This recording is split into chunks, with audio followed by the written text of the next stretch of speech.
Hello, I'm Dr. Gloria Horsley, and I'm president of the Open to Hope Foundation, and I'm here with my great friend, Dr. Tanya Lord.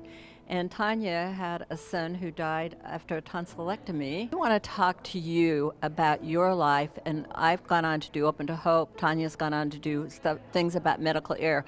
But what we really want to do today is we want to talk to you, the person who has had a loss and is trying to decide how they're going to find some kind of a connection or a niche or something that you can do. So what is it? How does it call you? For me, the question, it was a question that I kept hearing and saying over and over. Noah died from a series of medical errors, and I kept asking everybody that I could, what happened?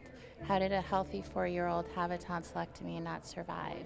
And there were no answers provided to me, but as the early days and weeks and months of grief continued, I felt that feeling never went away of wanting to understand. And I felt strongly that his providers, and honestly the world in general, because I started trying to read medical journals and I didn't understand them, and I felt like everybody was telling me I couldn't understand what happened to my son.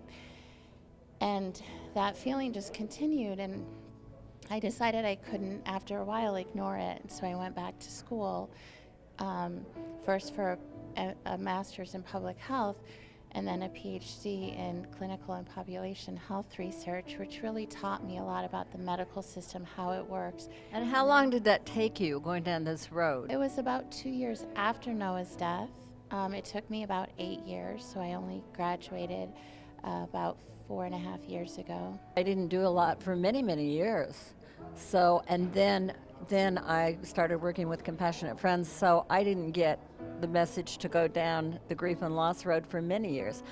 Well, I think it's looking into yourself and thinking about what is it that keeps repeating? What is it that keeps niggling? Maybe it's as simple as there should have been a stop sign, or it's I don't want my child or my sibling or my loved one to be forgotten.